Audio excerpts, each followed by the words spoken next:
Just now in Durban, South Africa have pulled off a massive win against Sri Lanka.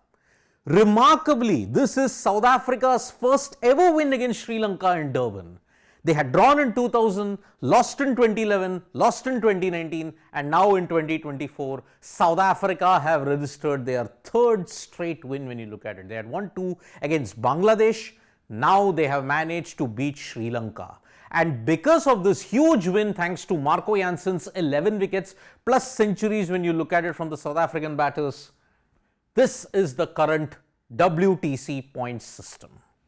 India currently are on top with 61.1, but South Africa have displaced Australia from the second spot. From 5th, they have moved to 2nd. So that is why now with 59.26 and with one more test match still to go, the picture is now becoming very clear as to which team probably might be heading to Lord's.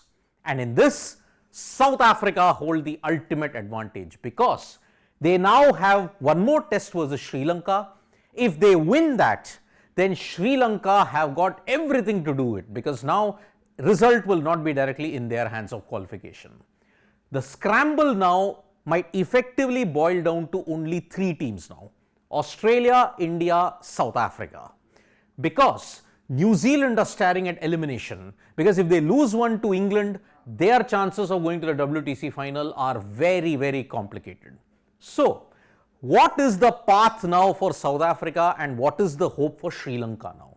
Now, Sri Lanka's hopes have gone. They cannot now ensure that they get direct qualification. They will need other results going their way. So, if South Africa win their remaining 3 games, they will get to 69 percentage points.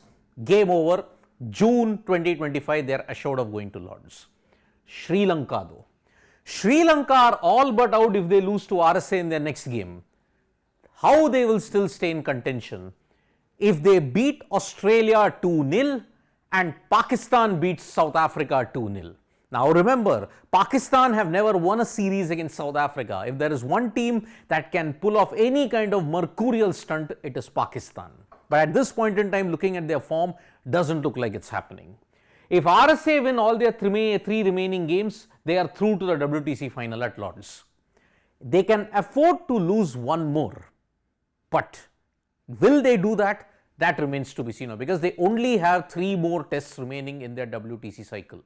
They have beaten Bangladesh, they have beaten the West Indies, they drew to India, they lost to New Zealand. Now they just have these 3 test matches to go for it. Marco Janssen's 11 wickets, first time ever he's taken a 10-wicket haul, has ensured that South Africa stay in contention. But now, India versus Australia assumes even greater importance now because if it's 3-2 in India's favour, they will need a lot of other results going their way, including Pakistan beating South Africa 2-0 and Sri Lanka winning 2-0 versus Australia. If South Africa lose 2 tests, they are out. They cannot go through to the WTC final at Lord's because if they lose 2, their PCT takes a massive hit. Already it's 59.26, it will go to 61 the next time.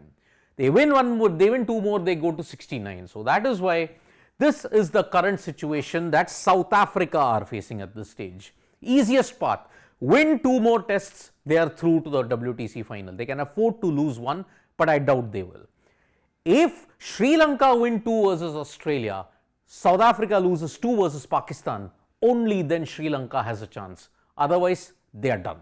India has to win 3-2 versus or by any margin against Australia so that Australia are knocked out in that sense. So, plenty to play for in the WTC final. January 8th, most likely we will know over 2 teams. One team we will already know by January starting because South Africa look the most likely candidate to get through to the final. Thank you so much folks for joining us for this video. Subscribe to Sports Today for all the latest news and analysis.